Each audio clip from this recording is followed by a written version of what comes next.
இன்றைக்கி ஒரு சூப்பரான நெத்திலி மீன் குழம்புக்குள்ளே மசாலா என்னென்ன எடுத்து வச்சுருக்கேன்னு சொல்லி பார்க்கலாமா.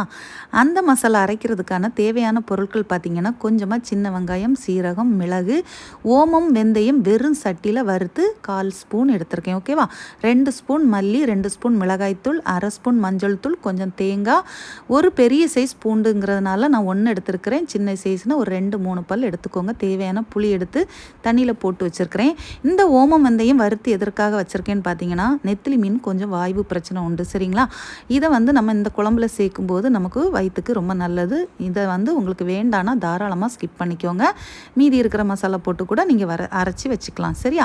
இந்த மசாலாவை மிக்சியில் சேர்த்துக்கிட்டு தேவையான தண்ணி ஊற்றி இந்த அளவுக்கு நீங்கள் அரைச்சி எடுத்து வச்சுக்கலாம். இந்த மசாலா வச்சு மீன் குழம்பு செய்யும்போது ரொம்ப டேஸ்ட்டாக இருக்கும். கொதிக்கும் போது அவ்வளோ வாசனையாக இருக்கும்.